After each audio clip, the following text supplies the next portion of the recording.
Hola, ¿qué tal? Muy buenos días a todos. Bienvenidos a esta nueva emisión de Reporte de Mercado con Equity.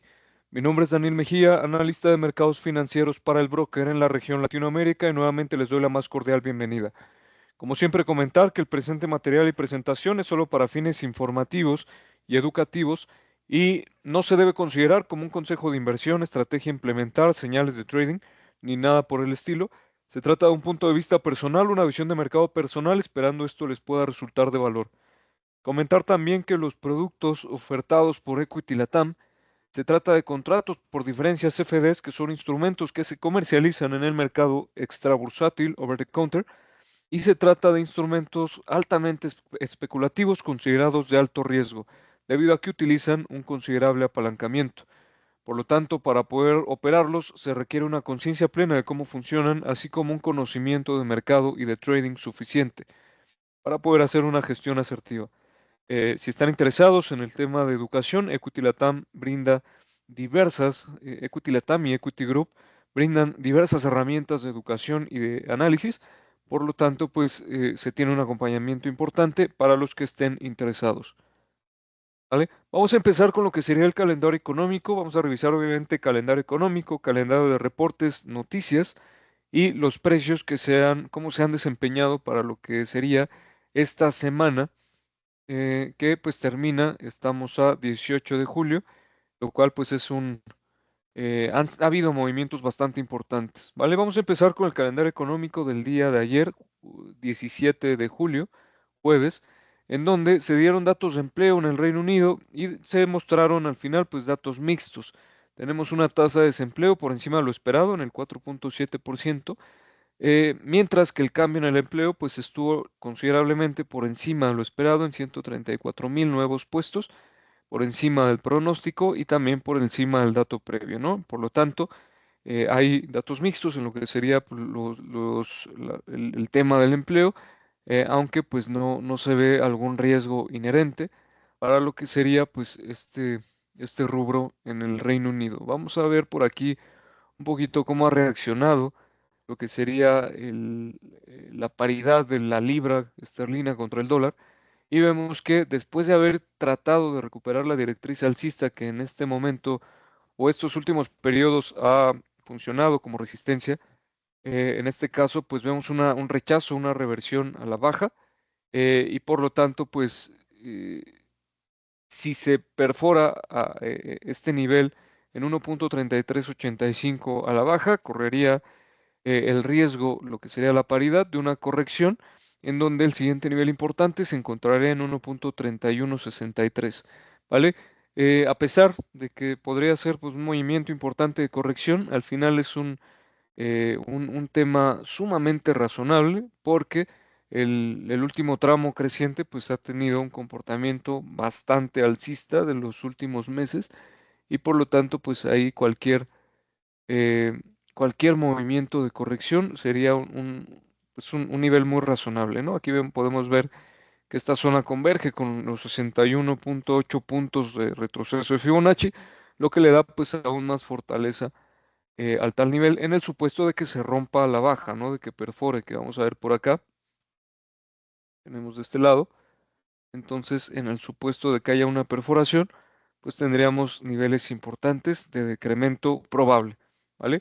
Hasta que eso pase, pues también tenemos el escenario de que esta zona funja como zona de soporte y que por ahí se recuperen pues máximos de perforarse la resistencia de 1.3487, pues que se busque el volver a testear el 1.3618, que es una resistencia histórica en la paridad libra contra el dólar, ¿vale?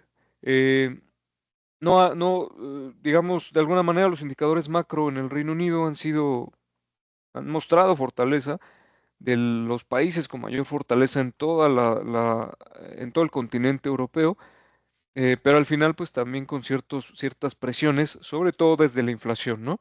Que como vimos en días previos, la inflación se presentó muy por encima de lo esperado y esto pues podría presionar al Banco de Inglaterra a que mantenga sus tipos en niveles actualmente o niveles actuales, que es un nivel históricamente elevado y por lo tanto pues eso presionaría en consecuencia la economía de la región, ¿vale? Entonces, vámonos a lo que sería inflación. Precisamente la tasa de inflación en la zona euro se da en línea, 2% la inflación general.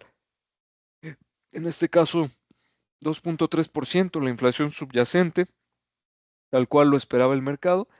Y aquí, pues, como habíamos comentado, un trabajo bastante adecuado del Banco Central Europeo, donde de forma gradual, pues, han llevado a los objetivos del Banco Central los niveles de inflación en diversos indicadores y, por lo tanto, pues, el control de variables macroeconómicas ha sido bastante razonable, aunque también si se perfora en este caso el 1,5 el 1,1560 aproximadamente a la baja en la paridad del euro, pues probablemente podríamos ver movimientos a la baja, que en este caso pues convergerían con esta zona de soporte ahora de largo plazo, que es un nivel muy importante. Entonces, aquí simplemente estar atentos de estas zonas de probable perforación y también pues si el precio continúa su ascenso, estaríamos viendo un nivel importante en los 1,1816 aproximadamente dólares por euro, que dentro de la estructura pues es un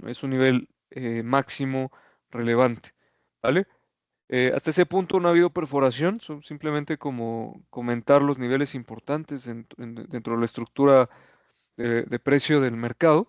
Y también comentar que aquí el dato clave en la Unión Europea es lo que va a pasar prácticamente con los aranceles recíprocos desde Estados Unidos hacia la zona euro, que en algunos argumentos de esta semana Donald Trump ha desestimado prácticamente pues, cualquier riesgo que tenga al implementar aranceles a la Unión Europea en el supuesto de que pues que rompan relación comercial, o un tema que obviamente sería muy impactante para ambas economías, pero el presidente de Estados Unidos, Donald Trump, simplemente ha desestimado, le ha quitado peso a ese riesgo y se mantiene firme con que va a imponer los aranceles recíprocos del 30% en este caso, para lo que sería, pues ya exactamente en 2 semanas, ¿no? Viernes, el 1 de agosto, pues es dentro de 2 semanas exactamente, a partir del día de hoy y por lo tanto, pues vamos a estar muy atentos de qué suceda con eso. Vamos a continuar con el calendario económico. Tenemos por ahí datos de las expectativas de inflación de la Universidad de Michigan. Han desacelerado muchísimo. Interesante porque vamos a ver el gráfico, los niveles, las expectativas a largo plazo, 5 años vista la Universidad de Michigan, lo que sería pues este pronóstico, que es muy importante dentro de la estructura de contexto o coyuntura económica en Estados Unidos de América, pues vemos que llegó a estar en 4,4% y se ha desacelerado prácticamente la expectativa, actualmente se encuentra en 3,6. No es un dato menor porque al final es creciente y esta expectativa indicaría que prácticamente la Reserva Federal pues va a tener presiones en el largo plazo, o esa sería la estimación por lo menos, presiones en el largo plazo en los precios para que fueran crecientes, presiones de niveles crecientes en los niveles de inflación, porque de alguna manera este tipo de expectativa pues ve incertidumbre en lo que sería el largo plazo. Sin embargo, llama la atención la desaceleración porque este 4,4% que llegó a estar en el pico de la evaluación de marzo, obviamente tenía mucha relación con todo el inicio de la guerra comercial arancelaria, pero ha desacelerado digamos, con una cierta lógica en donde probablemente estas expectativas también estén desestimando la imposición arancelaria, que ya es un hecho, ¿no? Entonces no hay que olvidar eso. No solo existe el riesgo de que el 1 de agosto efectivamente se impongan aranceles recíprocos en Estados Unidos a la importación de diversas naciones del mundo, sobre todo naciones importantes como Canadá, México, Unión Europea, Japón, ¿no? Que hasta este momento son grandes socios comerciales de Estados Unidos y que no se ha sabido de ningún acuerdo prácticamente pues pactado o firmado o digamos logrado, ¿vale? Y por lo tanto el riesgo está latente, ¿no? El mercado, por lo menos bajo mi consideración, está desestimando que esto pueda ser una realidad. ¿no? Y probablemente pues está esperando que se vuelvan a desfasar la prórroga, o que más bien que haya una prórroga, que haya un desfase en el vencimiento, o que simplemente pues haya acuerdos de un momento a otro, ¿no? Sin embargo, al final el riesgo existe, el riesgo es un hecho. Y por otro lado, no hay que olvidar que también lo que ya también es un hecho es una base arancelaria que no es del 0%, ¿no? Comparado con lo que sería el año pasado, pues muchos países mantenían un arancel nulo, del 0%, por los diversos acuerdos comerciales alrededor del mundo, porque Estados Unidos tiene muchos, obviamente, o tenía muchos y empieza a haber muchos en riesgo, y empieza a haber cargas arancelarias que ya son un hecho, ¿no? Entonces tenemos lo que sería la base del 10% que ha mencionado puede subir del 15 al 10 al 20% para economías en general, los aranceles al aluminio, al acero, al cobre.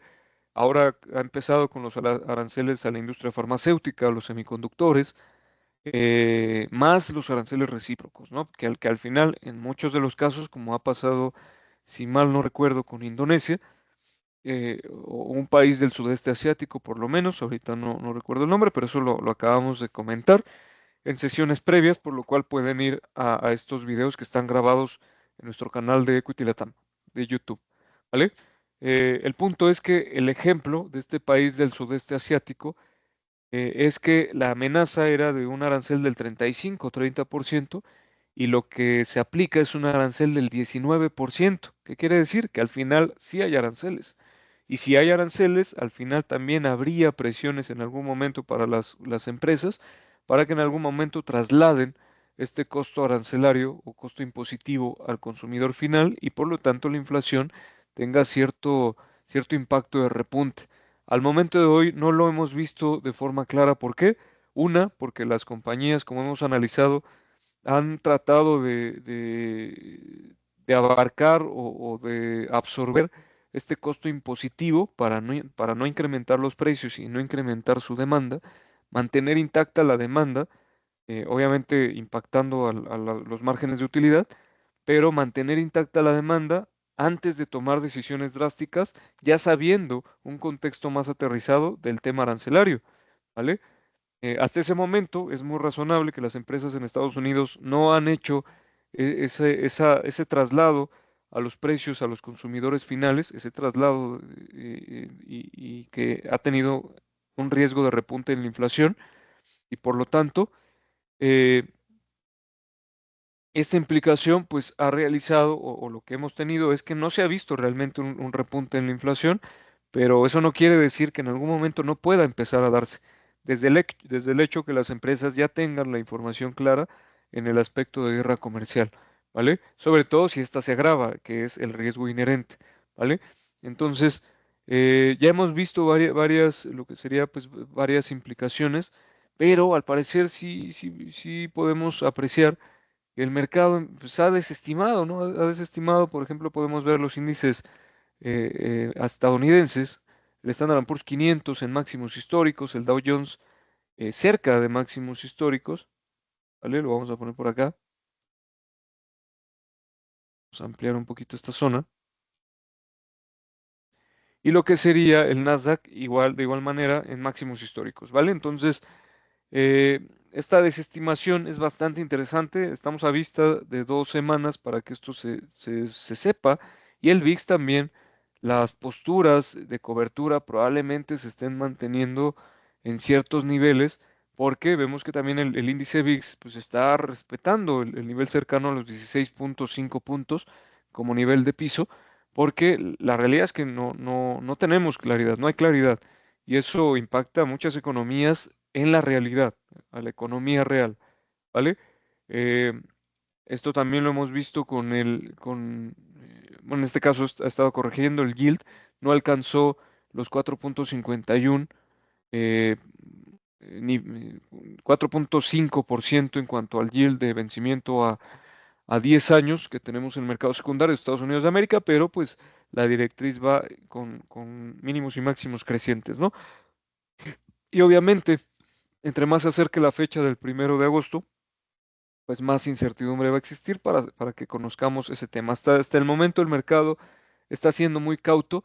El oro también, pues, sigue respetando lo que sería la directriz alcista que vemos por acá, de una forma bastante eh, notable, ¿verdad? También hay cierta contención en cuanto a la cobertura del riesgo a través de activos refugio, como lo es el oro, pero mantiene su tendencia creciente y muestra también ciertos signos de lateralidad, ¿vale? Y el dólar, pues obviamente también ha mostrado, sigue con su debilidad, aunque ya está tratando de recuperar niveles, ¿no? En este caso, algo que obviamente era muy razonable, lo habíamos comentado, en una corrección dentro del último impulso bajista, porque definitivamente, pues el último impulso ha sido notable a la baja, ¿no? Entonces aquí, de igual manera, a la inversa del oro, podemos ver que la zona que probablemente pues sería relevante como un primer impulso de peso, sería los 99.90 puntos del índice, del índice dólar, del DXY o DXY, y por lo tanto pues nos habla de que la incertidumbre está latente y los mercados también están esperando la información, ¿vale? El Bitcoin, como sabemos, ya superó los $110,000 por Bitcoin y actualmente se encuentra en los 117,000, muy cerca de los 120,000, pero también pues esperando ciertos temas. Hubo aprobaciones de la ley Genius, si mal no recuerdo, y la ley Clarity, eso, vamos a ponerlo por acá, ley Genius,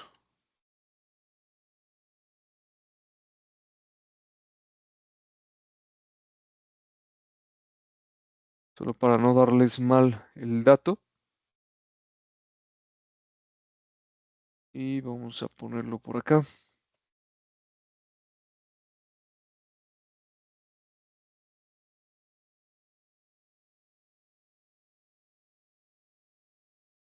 Sí, efectivamente, la ley Genius que prácticamente ya fue aprobada por el Congreso, ¿no? En cuanto a cierta apoyo a las criptomonedas, pero también con mayor regulación y la ley Clarity, que esa va en rumbo a una aprobación total, pero que ya fue aprobada por una de las cámaras.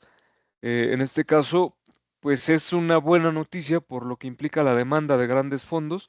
Entre más regulación tengan las criptomonedas, eh, pues más oportunidad van a tener los grandes fondos institucionales de invertir en ellas y con esto impulsar el precio a través de una mayor demanda de grandes capitales, obviamente, pero en contrapartida o en contraste, también una mayor regulación es prácticamente algo totalmente opuesto a lo que sería la idea principal o la idea revolucionaria, entrecomillado, lo digo por lo que implica el sesgo de de la palabra idea revolucionaria. Yo ya no me voy a meter a profundidad, pero sí lo digo entre comillas, pero recordar que el principal argumento digamos, de existencia de las criptomonedas es precisamente la desregulación, ¿no?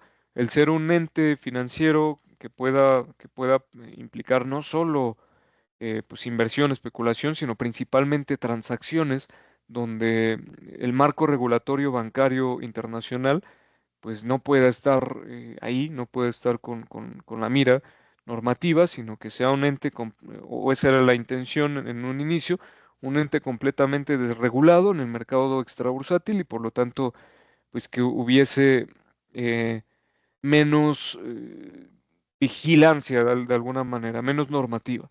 Entonces, con el simple hecho de que las normas como estas que empiezan a aprobarse empiecen a existir, es completamente lo opuesto, ¿no? Empieza a haber más regulación y de hecho uno de los argumentos de que entren estas normativas es precisamente empezar a normar las criptomonedas, porque la capitalización bursátil que al día de hoy tienen es enorme, es muy grande. Por ejemplo, en el tema, el Bitcoin tiene un market capitalization de 2.34 trillions o de 2.34 billones, que sería lo mismo, ¿vale?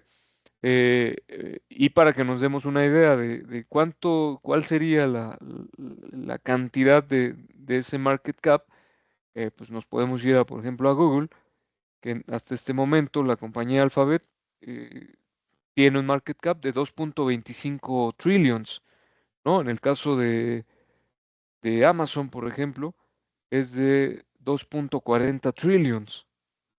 ¿vale? Y ahí podemos seguir, que son las compañías más grandes del mundo, ¿no? Prácticamente. Entonces, el Bitcoin por sí misma tiene un total de 2.35 trillions, 2.35 billones, y esto sumándole lo que es el market cap de todas las otras criptomonedas que existen, que son cientos, entre las que más destacan, pues se encuentra Ether o se encuentra las stable coins, por ejemplo, que ya tienen un market cap también muy importante, etcétera, ¿no? Entonces, eso sí, estas regulaciones pues van mucho más enfocadas precisamente a lo que sería las stable coins. No me voy a meter al detalle, ¿no? Pero miren por aquí, nos dice, voy a citar lo que sería la fuente CoinDesk que vemos por aquí, y nos dice que el primer proyecto de ley sobre criptomonedas está en camino de ser aprobado como ley después de que la Cámara de Representantes aprobó la legislación que regula las stablecoins, conocida como la Ley para guiar y establecer la innovación nacional para stablecoins en Estados Unidos, Genius, la cual ahora se envía al presidente Donald Trump, que lo más probable es que la firme, ¿no? Porque él es pro criptomonedas y por lo tanto esta legislación o esta normativa, pues sí, va más que nada con stablecoins, pero al final pues es un paso para lo que sería toda la parte de regulación, porque sí hay un tema marcado en donde principalmente los bancos centrales de relevancia a nivel global, que son los bancos centrales de países desarrollados, los que tienen más influencia prácticamente, pues han mencionado como un riesgo el que exista demasiada capitalización de mercado en en este mundo criptográfico de criptomonedas, y que por lo tanto, pues eso llega a un punto donde ya pueda ser no viable el poder tener una normativa, una regulación o una vigilancia per se, ¿no? Entonces, obviamente esto empieza a empujar para también contrarrestar lo que sería cómo ese flujo de capital ha ido muchísimo, muchísimo dinero a lo que sería este tipo de activos y por lo tanto, pues empieza a haber este empuje de leyes, ¿no? Este empuje normativo. En lo personal creo que es adecuado. Creo que este ya es un punto de vista muy personal, en donde a través de este tipo de espacios yo me permito decirlo, pero hablando de una opinión y un criterio personal, considero que la normativa es adecuada, ¿no? No solo para todo el tema de las criptomonedas. La normativa debería ser un punto que ya desde hace muchos años se debería haber implementado, pero que por lo menos empiece a implementarse a partir de ahora, pues es adecuado, ¿no? ¿Por qué? Porque hay se puede cuestionar muchísimo los flujos de capital, la procedencia de los flujos de capital que vienen de distintas formas y entes bastante cuestionables, todo un tema de prácticas cuestionables también y todo un tema de fugas o de huecos normativos que ha permitido que se financien ciertas prácticas que no ha sido adecuado desde un punto de vista ético moral. Por lo tanto, esta crítica que considero es muy válida, pues el punto en que empieza a haber más normativa debe de ser un tema importante precisamente porque si estamos hablando de un mundo que prácticamente se encuentra normado o tiene legislación en cada uno de los componentes, ¿por qué no lo debería de tener un área donde hay muchísimo dinero de por medio y que lo podemos ver a través de la capitalización bursátil que tiene el mundo de criptomonedas, ¿no? Todo este esquema criptográfico. Entonces, eh, es importante, considero que es un punto importante y vamos a ver pues cómo funciona ya en el tiempo. Y también hay un área que también debería de normarse, debería de tener un marco normativo regulatorio relevante, que es la inteligencia artificial, ¿no? Por todo lo que hemos visto de cómo se ha ido evolucionando y que también pues debería de los gobiernos y los organismos centrales eh, so- deberían de tener también una, una regulación importante en esta área, porque son temas de sí mucha innovación y mucho futuro y mucha productividad, claro está, nadie dice que no, por lo menos yo no, pero sí hay muchos huecos de buenas prácticas, muchos huecos normativos, muchos huecos de ética y moral que no se han estado cubriendo y que debería de empezar pues esto a correr, ¿no? Porque si no va, pues sí puede llegar un punto donde, como mencionan algunos legisladores, pues ya no pueda ser regulado, ¿no? Porque crece tan rápido el tema de innovación y la legislación es tan lenta, es tan burocrática, que empieza a haber una brecha que en algún momento pues es casi o llega a ser casi imposible de poder emitirse este tipo de legislaciones, ¿vale? Entonces, interesante les dejo por aquí la fuente para que ustedes vean a mayor detalle de qué se trata esta aprobación de esta ley. Y aquí para cerrar, simplemente recordar las fuentes también, obviamente, TradingView, investing.com, que vamos a ver el calendario de reportes, eh, en este caso coindesk.com, y en el calendario de reportes, solo mostrarles que esta semana que inició la temporada de reportes trimestrales del segundo trimestre en Estados Unidos de América, que es muy seguida a nivel global, obviamente, tenemos pues reportes importantes, ¿verdad? En diferentes áreas, diferentes bancos, donde en la mayoría pues reportaron por encima de lo esperado. Realmente por ahí Bank of America solo reporta mixto, con menores ingresos, pero en su mayoría los principales bancos estadounidenses reportan por encima de lo esperado. También tenemos lo que sería Netflix, que en este caso no, digamos, reportó por encima de lo esperado, pero no, en un segundo, no sorprende a lo que sería el público inversionista y por ahí tuvimos una ligera caída del 5% en una tendencia, eso sí, pues bastante elevada al alza, ¿no? Prácticamente ha sido exponencial su último tramo de apreciación y vemos cómo incluso ha llegado a los $1,210 por acción, 513 billions o 500,000 millones de dólares, que sería lo mismo, y por lo tanto, pues vemos de igual manera una corrección bastante razonable, ¿no? Pero se da la explicación a través de que no sorprendieron, sobre todo en el tema de márgenes y ciertos argumentos que quería tocar, pero no nos va a dar tiempo, pero al final la conclusión es que no sorprende a los inversionistas el que haya reportado por encima de lo esperado y viene un ligero castigo del -5%, ¿no? Eh, y eso también, ¿no? También comentar lo que decía la vez pasada, de cómo a pesar de que reporten por encima de lo esperado, cualquiera que yo les coloque por acá, por ejemplo, vamos a ver JP Morgan, a pesar de que en su mayoría, o lo que acabamos de ver con Netflix, en su mayoría vemos reportes por encima de lo esperado, los precios pues no han estado en gaps elevados, o sea, no ha venido una apreciación importante, ya empieza a haber como cierto cansancio en los impulsos. Vemos que incluso JP Morgan Chase durante la última semana lo que realizó, vamos a poner los últimos 5 días, lo que realizó fue una apreciación aproximada del 1,4%, eh, bastante tranquilo, bastante relajado.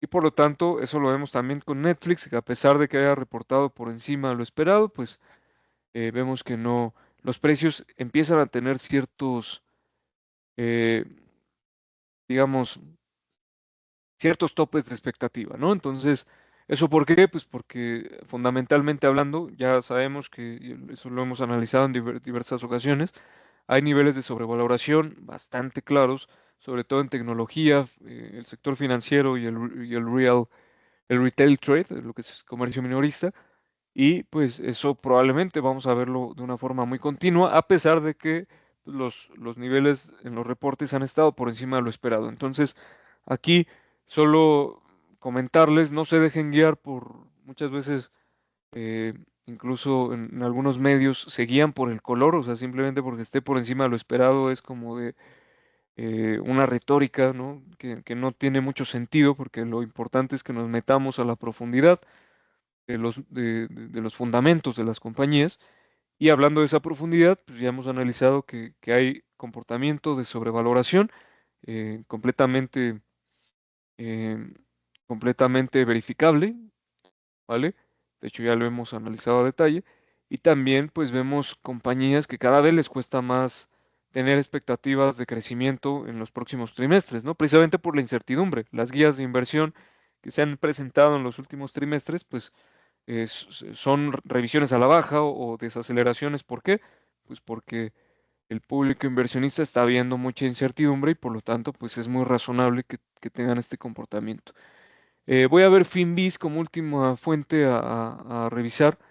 Vemos el performance semanal, buenos datos para ciertas industrias, sobre todo tecnología, semiconductores, pero hay pues lo que sería ciertos, ciertos sectores como energía con bajas, cuidado de la salud, healthcare, eh, basic materials, etcétera. Y también vemos comportamiento mixto alrededor del mundo, ¿no? No hay como mucho que destacar. Por ahí, pues buenos datos por ahí de Alibaba, 12% en el performance semanal, Taiwan Semiconductors y Nu en Brasil, eh, son como dentro de los más destacables en buenos movimientos y también pues algunas bajas relevantes, ¿no? Pero al final, comportamiento mixto. Con esto estaríamos cerrando el día de hoy. Les agradecemos mucho por su tiempo, por estar compartiendo con nosotros. Ya no hablamos del tema geopolítico, por ahí se despertó un tema entre Estados Unidos y Rusia, lo vamos a platicar la semana que viene, pero al final, en cuanto a impacto en precios, no ha implicado mucho, por lo tanto, también está muy bien que nos enfoquemos en niveles donde ha sido, pues, ha habido un mayor impacto. Entonces, les agradecemos mucho por su tiempo, cuídense mucho, que estén muy bien, excelente fin de semana y nos estaremos viendo en próximas sesiones. Cuídense mucho, gracias y los invitamos a nuestras redes sociales. Muchas gracias.